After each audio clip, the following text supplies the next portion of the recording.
Hello, welcome to my tutorial. Today, I'd like to talk about concept of a mediation in academic research. Some of my students often ask, what is a mediation and why is it important in a research? And I will simply try to explain this in a simple term here. Uh, Using this sketch here, sorry, this is not the this is the much I can get. Yeah, so I try to explain the concept of a mediation using these sketches here, the three sketches that I've put up here. And so it simply means, in a simple term, that you want to find the influence of a variable A on variable C via a variable B. Okay, so in this particular case, I have three individuals here, and I will name this person John. Okay, and I'm going to name this person Betty, and I'm going to name this person Ola, right? And Ola is our problem, and this is our dependent variable, Ola, okay? And in this particular case, we want to see how John can speak to Ola to convince Ola to be John's friend, right? Now, what it simply means is that John can personally speak to Ola face to face, personally speak to Ola. However, John can also go to Ola through Betty. And if John convinces Betty and Betty convinces Ola, Ola will become John's friend. So in this case, Ola is our dependent variable because she is our problem, or rather, she is John's problem. And John is the independent variable here because John wants to see how he can speak to Ula to influence Ula's decision to become his friend, right? Secondly, John will also want to speak to Betty, who may likely become Ola's friend, may likely be Ola's friend. And John may say, okay, since Betty is close to Ula, I want to speak to Betty so that Betty can help me to speak to Ula. Now, if John succeeds by convincing Betty to speak to Ula, and John convinces Ula, then a mediation is said to have taken place. Is that clear? Right? What it simply means is that I can use um, a sketch to illustrate the relationship. So this is John speaking to Ula, right? And let me use this to illustration so I can bold it. So this here becomes the direct relationship, the direct effect, direct relationship between John's speech on to Ola, or and the Ola rather, or to Ola, right? So what it simply meant is that this line here represents John's pressure on Ola to become, to win Ola's heart, to become Ola's friend. Is that clear? Now, there is also going to be another link between John, this is John speaking to Betty this time, to beg Ola, to convince Ola to become his friend. So we're going to represent this with this arrow. And then if Betty agrees to speak to Ola, so we are now going to have a possible mediation effect, right? sorry, I'm going to increase it. All right. So at this case, this is a typical mediation. This is a typical mediation analysis. And then let me also explain to you that at this point, this will represent direct direct effect.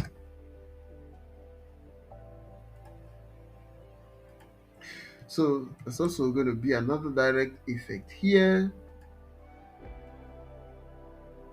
The effect from John to Betty is also going to be another um, direct effect. There's also going to be another effect between from Betty to Ula to try to convince Ula that John may likely be a good guy. So you can become John's friend, right? Now, so if John convinces Ola personally without going through Betty, a direct relationship has taken place here. However, if John convinces Betty first to talk to Ola, if Betty agrees, it will now mean that we have gotten a statistically significant relationship or effect from John on Betty. And if Betty agrees to speak to Ola, then this particular direct effect here will become positive. Will become positive. So we will say that we have gotten a statistically significant result. And in this case, we will accept that Betty has been able to convince Ola positively. So our p-value here will become statistically significant, less than 0.05 or 0.01, as the case may be. And at this particular effect here, John's ability to convince Betty, if positive, if Betty agrees, this line again will become positive. If John convinces Ola, this will also become positive. We will find a statistically significant effect here. Okay, let me show you what I mean by this. So this line can become, let's say we have P something like this. Okay, less than 0.05. So that means we found a statistically significant, 0.05, or in some cases 0.001. Okay, so we will say that yes, we've got a statistically significant effect. Okay, let's try to make it look good. Brilliant. So if we find this effect here, so let me also make it to this point also. Okay, and then to this point.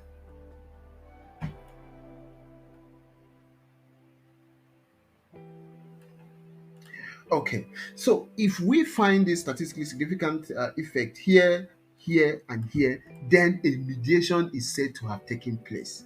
All right. Now, if we find non-statistically significant effect here, let's say p equal to 0.19, which is above 0.05 significant level, then it may be difficult for us to find a mediation effect between this, and this. All right. So, all right. However, we may want to represent our mediation effect using this illustration. So I may want to put it here for you so you can understand what this means. If you want to demonstrate this in your research, so it's going to be John. Sorry, it's going to be John having effect to on Ola via Betty. Okay, So we're going to demonstrate this, and then we're going to have an arrow here showing the regression line, and then we'll also put that here. Okay.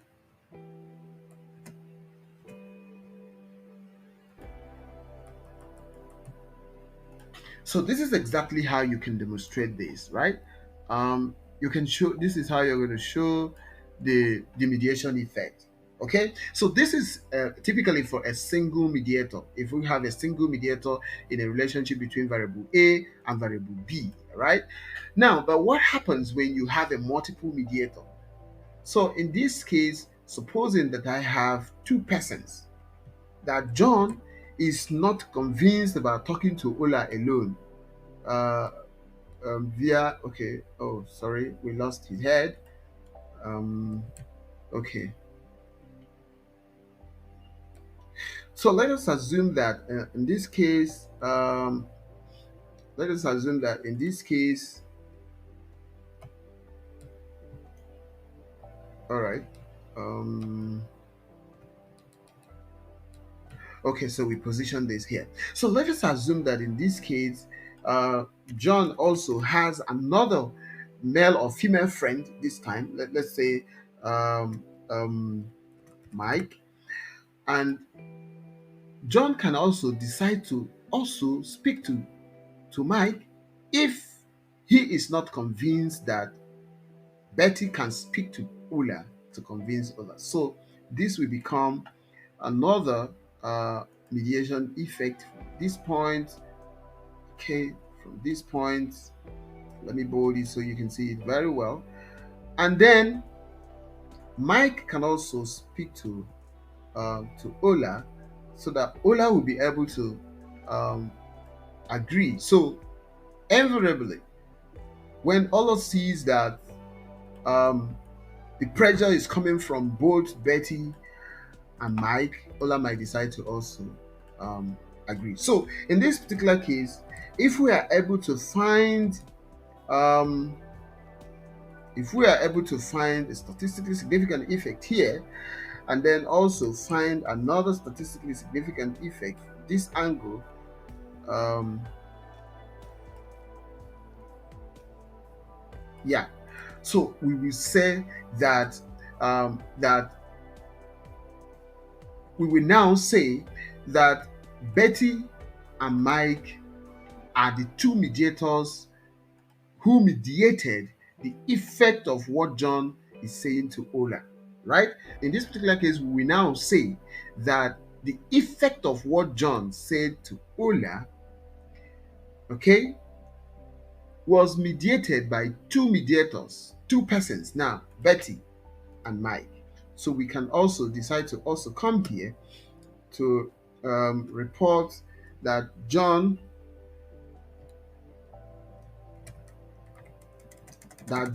effect on Ola took place via Mike as well.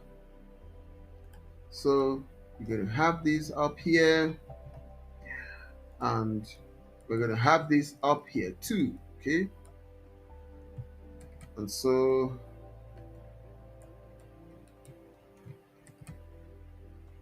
we copy and then we drop it here. So this is exactly how you're going to represent that, right? Okay, but again, what happens when you want to have a serial mediator? If you want to see whether John, whether Betty can also, if you want to see a serial mediation in this case, we can also have an effect that may come from Betty to John. So it's getting more complex now, right? To John. In their conversation, Betty can also speak to Mike, and then for Mike to speak to Ula. Betty can speak to Mike and tell Mike to speak to Ula. In this particular case, we are now going to have a multiple or serial mediation. Okay? And now look at how this. So a mediation simply means part A multiplied by part B. If you find a statistically significant result when this multiplies this, then it is said that a mediation has taken effect. If this multiplied by this becomes statistically significant, just like we have seen here, then a mediation is said to have taken place. So if in this case, if we want to find a serial mediation, so it's going to be that John's effect on Ulla transmitted via Betty to John in order for John to win Betty's heart. So we can represent this like this. So we're going to represent this like this. Okay. So it's going to be John. So the serial mediation will look like this. John to Betty through Mike to Ola. So Betty and Mike were the two people who were sent to convince sorry, let me make it look good. So I'm a teacher, so sometimes so you need to make sure you do a good job. All right, great. So at this point now, so this is how you're going to represent your serial mediation effect. Okay, so I'm going to copy this. So when you see mediation analysis conducted in a research, you don't need to look at it as something that is far away from you. It is actually something that is very close to us. So this is exactly how we can represent this. How we can represent this. Great. So you can see the mediation effect here. All right. Better still, let me put it this way. Okay, so this is how you can represent you can demonstrate the mediation effect in your own study. So this is a this is a single mediator. So and these are multiple mediators in your study. So this is a typical example of what mediation is. So you don't need to worry about you don't need to struggle with understanding what a mediation analysis is. It simply means that you want to see how another variable intervened to understand the effect of variable A on variable B. Okay, so in summary, what I have just demonstrated here right now simply means that John was able to win Ola's heart because Betty and Mike stepped in. They intervened, okay, in order for Ula to change her heart. Okay, right? John was able to convince for Ula to change her heart because Betty and Mike stepped in. So this is the concept of mediation in a simple term. Thank you so much. Please share this video to your students so they can understand the concept of mediation, and please leave your comments at the comment box below so I'll be able to address your concerns and then probably see areas that you have difficulties, though I'll be able to do more videos to explain them to you. Thank you so much. If you find the tutorial interesting and helpful, please share and like the tutorial, and please subscribe to this channel so that when next I do a video, you'll be able to get the notification. Thank you so much, and let's keep doing good research.